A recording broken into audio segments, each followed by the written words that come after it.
स्वागत है आपका आज के हमारे नए क्लास में बीएससी सेकेंड सेमेस्टर वालों के लिए। आज हम लेकर आए केमिस्ट्री में नई यूनिट स्टार्ट कर रहे हैं जिसका नाम है यूनिट नंबर सेकेंड, नाम है केमिस्ट्री ऑफ प्रोटीन। भाई प्रोटीन ये टॉपिक जो है अगर आपके पेपर मल्टीपल चॉइस होने हैं तो इस टॉपिक इस पूरे चैप्टर से कई सारे क्वेश्चन बन सकते हैं।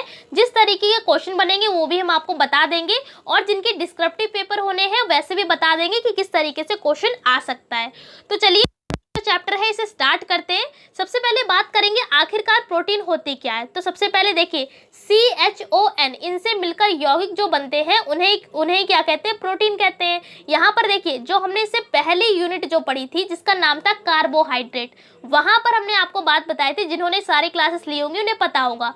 फिलहाल अभी ज़्यादा क्लासेस नहीं हुई हैं तो जो बच्चे नए हैं तो चाहे तो अलग से प्लेलिस्ट बनी हुई है, आप जाकर देख सकते हैं। देखिए जब हमने पहला चैप्टर पढ़ रहे थे कार्बोहाइड्रेट वाला पहली यूनिट, उसमें हमने आपको बताया था CHO, ठीक है, मतलब कि कार्बन, हाइड्रोजन और ऑक्सीजन। अगर किसी भी मॉलिक्यूल में ये तीनों चीज़ें होती हैं तो वो क्या कहलाता है, तो वो कहलाता है कार्बोहाइड्रेट, ठीक है, कार्बोहाइड्रेट कहलाता है। लेकिन अब यहाँ पर एक चीज़ और बढ़ गई है, क्या, N मतलब कि नाइट्रोजन। अगर किसी भी मॉलिक्यूल में C भी होगा मतलब कार्बन, हाइड्रोजन, ऑक्सीजन और साथ में नाइट्रोजन, ये चारों चीज़ें होंगी तब इन चारों चीज़ों से मिलकर क्या बनता है, प्रोटीन वो कहलाते हैं। मतलब कोई भी ये होगा तो मॉलिक्यूल होगा उसमें अगर ये चारों चीज़ें हैं तो चारों तत्व हैं तो वो क्या कहलाएगा, प्रोटीन कहलाएगा। तो वही हमने लाइन लिखी है कि CHON से मिलकर बने यौगिक जिनके मॉलिक्यूलर वेट बहुत ज़्यादा होते हैं। ये भी याद रखिएगा, प्रोटीन का जो मॉलिक्यूलर वेट होता है मतलब जो आणविक भार होता है वो बहुत ज़्यादा होता है, ये क्या कहलाते हैं, प्रोटीन कहलाते हैं। भाई ये भी क्वेश्चन बन सकता है ऑब्जेक्टिव में कि प्रोटीन में कौन कौन से तत्व होते हैं। तो भाई इसमें कार्बन, हाइड्रोजन, ऑक्सीजन और नाइट्रोजन चारों ही होते हैं। अगर इसी जगह पर कार्बोहाइड्रेट होता तो वहां पर केवल कार्बन, हाइड्रोजन और ऑक्सीजन ही होता, ठीक है। तो ये चीजें याद रखिएगा, हम जो साथ साथ में बताते चल रहे हैं तो वो भी याद रखिए। और जिस तरीके से क्वेश्चन बन सकता है उन पर देखिए हमने इंपॉर्टेंट भी रेड पेंसिल लिख रखा है, ठीक है। अब आगे पढ़ते हैं। ये सभी सेल्स में पाए जाते हैं। इस शब्द का प्रयोग सबसे पहले मूल्डर ने 1938 में किया। तो भाई पूछा जा सकता है आपसे कि प्रोटीन का यूज जो है, इस शब्द का प्रयोग सबसे पहले किस साइंटिस्ट ने किया। तो भाई मूल्डर नाम के एक व्यक्ति थे, इन्होंने किया।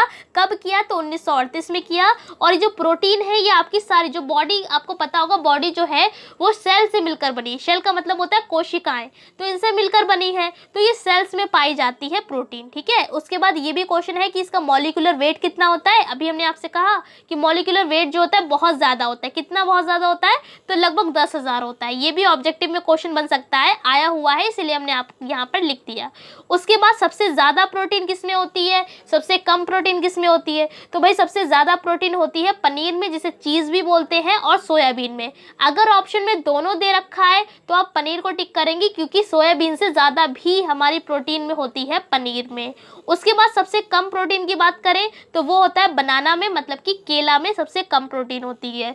उसके बाद किन किन चीज़ों में प्रोटीन पाई जाती है, तो मिल्क मतलब कि दूध में, कर्ड मतलब कि दही में, पनीर में तो बता दिया सबसे ज़्यादा होती है, पल्सेस मतलब कि दालें। तो भाई दालों में भी प्रोटीन बहुत ज़्यादा होती है, लेकिन अगर सीक्वेंस की बात करें तो पनीर में सबसे ज़्यादा होगी, उसके बाद सोयाबीन में, उसके बाद नंबर आएगा दालों का, ठीक है। उसके बाद मिल्क में भी होती है प्रोटीन।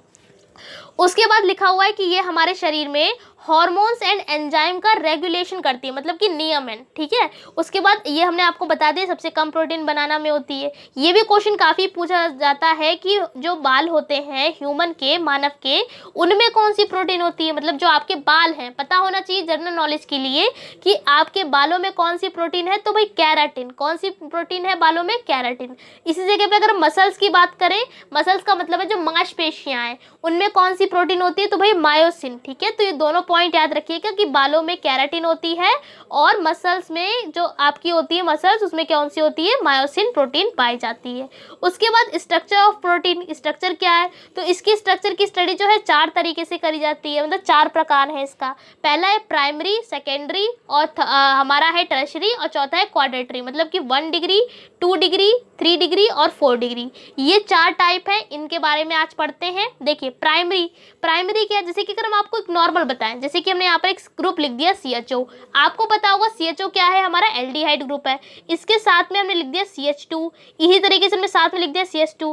तो 1 डिग्री का भाई मतलब क्या है, देखिए जो भी आपका ग्रुप चल रहा है उसे छोड़ दीजिए, इसके कार्बन को हम 0 नंबर देते हैं, जो इसके पास में कार्बन जुड़ा हुआ है इसको हम क्या देंगे, अल्फा, ठीक है। इसके पास में जो कार्बन जुड़ा हुआ है इसको हम नाम देते हैं बीटा, ऐसे आगे कार्बन और जुड़े हुए हैं उनको हम कहते हैं गामा, डेल्टा। इस तरीके से ये प्रोसेस चलता है, यानी कि ग्रुप के कार्बन को हम 0 नंबर देते हैं, उसके बाद जो पास वाला है वो अल्फा होता है भाई, इसी को क्या कहते हैं, 1 डिग्री कहते हैं। ऐसे आगे 2 डिग्री, 3 डिग्री, 4 डिग्री ऐसे चलता रहता है। ओके, तो प्राइमरी स्ट्रक्चर को हम 1 डिग्री स्ट्रक्चर भी कहते हैं। तो ये क्या होता है, तो लिखा हुआ है कि किसी प्रोटीन के पॉलीपेप्टाइड अमीनो एसिड के जुड़ने का एक स्पेशल स्ट्रक्चर जो बनाता है उसे क्या कहते हैं, प्राइमरी स्ट्रक्चर कहते हैं। भाई यहाँ पर एक पॉलीपेप्टाइड की बात आई है, इसके बारे में थोड़ा सा बता देते हैं। पॉली का मतलब होता है बहुत सारे, मतलब बहु, और पेप्टाइड का मतलब पेप्टाइड बंद होता है। आपने पढ़ा होगा इंटर क्लास में भी कि कहीं पर भी जब NH2, ठीक है, मतलब कि एमीन ग्रुप होता है और साथ में एसिड ग्रुप होगा, तो जब ये दोनों आपस में बॉन्ड बनाते हैं, जो भी रिएक्शन होगी इनमें पानी अगर आप निकाल देते तो वहाँ पर पेप्टाइड बॉन्ड बनता है, ठीक है। पानी निकालने के बाद पेप्टाइड बॉन्ड बनता है। तो यहाँ पर जब भी याद रखिएगा पेप्टाइड की बात आती है तो हमेशा उसमें एमीन ग्रुप होगा, एमीन का मतलब है NH2 ग्रुप होगा, और COOH मतलब एसिड ग्रुप होगा। तो जब भी ये दोनों चीज़ें होंगी तो उसे पेप्टाइड बॉन्ड बनता है अगर इनकी आपस में रिएक्शन कराई जाए, ठीक है। तो यहाँ पर अमीनो जब भी स्पेशल स्ट्रक्चर बनाएगा तो इसे 1 डिग्री ऑफ स्ट्रक्चर भी कहते हैं। यहाँ पर एक क्वेश्चन हमने लिखा है कि linear arrangement of amino acid units in protein, ये भाई क्वेश्चन आया है, मॉडल पेपर में दिया गया है कि जो लीनियर अरेंजमेंट होता है अमीनो एसिड्स का उसको क्या कहते हैं, तो भाई प्राइमरी स्ट्रक्चर वो कहलाता है, जिसे हम 1 डिग्री स्ट्रक्चर भी कहते हैं। साफ साफ इसमें लिखा है कि यहाँ पर हम जोड़ते हैं अमीनो एसिड को एक स्पेशल स्ट्रक्चर में। भाई लीनियर अरेंजमेंट का मतलब क्या, सब सीधे सीधे जुड़े होंगे, तो यही कौन सा स्ट्रक्चर कहलाएगा, प्राइमरी स्ट्रक्चर। उसके बाद सेकेंडरी स्ट्रक्चर की बात करें तो इसे 2 डिग्री स्ट्रक्चर भी कहते हैं। तो यहाँ पर लिखा हुआ है कि इस स्ट्रक्चर में पॉलीपेप्टाइड चेन पाई जाती है। ये 2 तरीके की होती है, एक अल्फा हेलिक्स, दूसरा बीटा प्लेटेड होती है, या बीटा हेलिक्स का आप कह सकते हैं। इसमें क्या होता है, इस स्ट्रक्चर में चेन क्लॉकवाइज घूमी होती है, मतलब सीधी सीधी, जिसमें प्रत्येक अमीनो एसिड का NH ग्रुप, देखिए वही बताया, NH का मतलब NH2 लगा देंगे, अमीन है, एक यहाँ से हाइड्रोजन हटाकर बॉन्ड लगाया तो NH ग्रुप का मतलब अमीन ग्रुप होगा, और COO भाई यहाँ पर इसका मतलब है, इसे तोड़ कर लिखा गया है, ये एसिड ग्रुप है।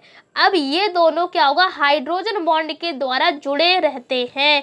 इसमें याद रखिएगा अल्फा हेलिक्स भाई मोस्ट बहुत बहुत इंपॉर्टेंट है, और इससे क्वेश्चन भी बनता है आपके एग्जाम में कि चारों में से कौन सा स्ट्रक्चर सबसे ज़्यादा स्टेबल होता है, मोस्ट स्टेबल स्ट्रक्चर प्रोटीन का कौन सा होता है, तो पता होना चाहिए 2 डिग्री स्ट्रक्चर जो है वो बहुत ही आपका स्टेबल रहता है। और इसमें अल्फा हेलिक्स में काफ़ी इंपॉर्टेंट है, काफ़ी चीज़ें पूछी जाती हैं कि इनमें जो बॉन्ड NH ग्रुप मतलब एमीन और एसिड ग्रुप के किससे, मतलब ये दोनों जो बॉन्ड होते हैं, ग्रुप जो होते हैं, किस बॉन्ड से जुड़े होते हैं, तो भाई हाइड्रोजन बॉन्ड से जुड़े होते हैं। और इस प्रकार 13 मेंबर्ड रिंग प्रोड्यूस होती है। कुछ इस तरीके का इसका स्ट्रक्चर होता है अल्फा हेलिक्स का, कुछ DNA की संरचना की तरह बना हुआ है।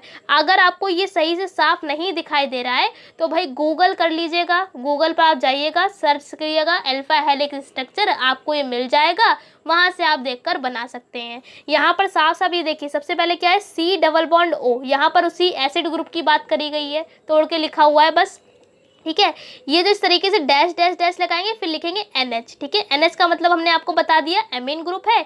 ये जो डैश डैश लगा है, ये जो इस तरीके से ये जो बॉन्ड लगा भाई, ये भी बॉन्ड है। इस बॉन्ड का मतलब होता है ये है हाइड्रोजन बॉन्ड, आपने पढ़ा होगा फर्स्ट सेमेस्टर में भी, ठीक है। तो ये सारे हाइड्रोजन बॉन्ड है, जितने भी आपको दिख रहे हैं, मतलब कि जो आपका एसिड ग्रुप है और साथ में जो NH मतलब कि आपका जो एमीन ग्रुप है, इन दोनों के बीच क्या होगा, हाइड्रोजन बॉन्ड होगा, जो आपको इस स्ट्रक्चर में साफ साफ दिखाई दे रहा होगा।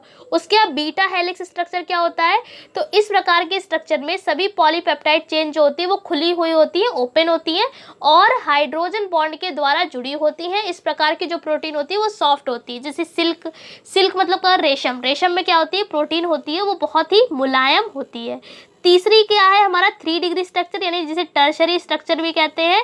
2 डिग्री को आप और अधिक घुमा देंगे तो 3 डिग्री आपको मिल जाएगा स्ट्रक्चर। ये 2 तरीके का होगा, या तो गोलाकार और या रेशेदार। उसके बाद 4th स्ट्रक्चर क्या है हमारा, लिखा हुआ है, जिसे क्वाटरनरी स्ट्रक्चर भी कहते हैं।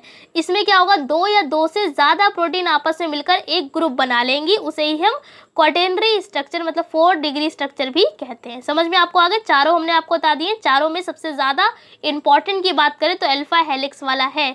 और ये देखिए हमने लिख भी दिया है कि 2 डिग्री स्ट्रक्चर जो होता है वो मोस्ट स्टेबल स्ट्रक्चर होता है, बहुत इंपॉर्टेंट है आपके एमसीक्यू के बेस पर। उसके बाद कुछ हमने पॉइंट लिखे हैं, इन्हें भी याद रखिएगा कि हाइड्रोजन बॉन्ड एच लिखा है, इसका मतलब हाइड्रोजन है, हाइड्रोजन बॉन्ड है, आयनिक बॉन्ड है, डिसल्फाइड बॉन्ड है, वाटर रिपेल बॉन्ड है। प्रोटीन को क्या करते हैं, स्टेबिलिटी प्रदान करते हैं, मतलब कि स्टेबल रहेगा ये सारे बॉन्ड के कारण प्रोटीन। उसके बाद क्या लिखा हुआ है कि प्रोटीन को बहुत अधिक हीट करने पर इसके स्ट्रक्चर अस्त व्यस्त हो जाते हैं, जिसे डीनेचुरेशन ऑफ प्रोटीन कहते हैं। भाई डीनेचुरेशन ये वर्ड आपने हो सकता है नहीं सुना है, लेकिन हिंदी में ज़रूर सुना होगा, विकृतीकरण, इंटर में पढ़ा होगा प्रोटीन का विकृतीकरण। भाई विकृति का मतलब क्या होता है, विकृति का मतलब होता है बिगड़ना, मतलब कि जब प्रोटीन बिगड़ेगी कब, जब आप उसे बहुत ज़्यादा हीट करेंगे, गर्म करेंगे। तो जब आप बहुत ज़्यादा हीट कर देते हैं प्रोटीन को तो वो क्या होगा, उसका स्ट्रक्चर बिगड़ेगा। जब बिगड़ेगा तो उसी को कहते हैं डीनेचुरेशन ऑफ प्रोटीन, यानी कि प्रोटीन का विकृतीकरण। तो ये भी बहुत इंपॉर्टेंट है आपके एमसीक्यू के बेस पर जो हमने आपको बता दिया। तो इस क्लास में पूरा हमने क्लियर कर दिया है। पहली चीज़ प्रोटीन क्या है, इनसे क्वेश्चन कैसे बन सकते हैं वो भी हमने आपको बता दिया, साथ में इनके चारों स्ट्रक्चर भी बता दिए। तो आई होप आपके समझ में अच्छे से आ गया होगा।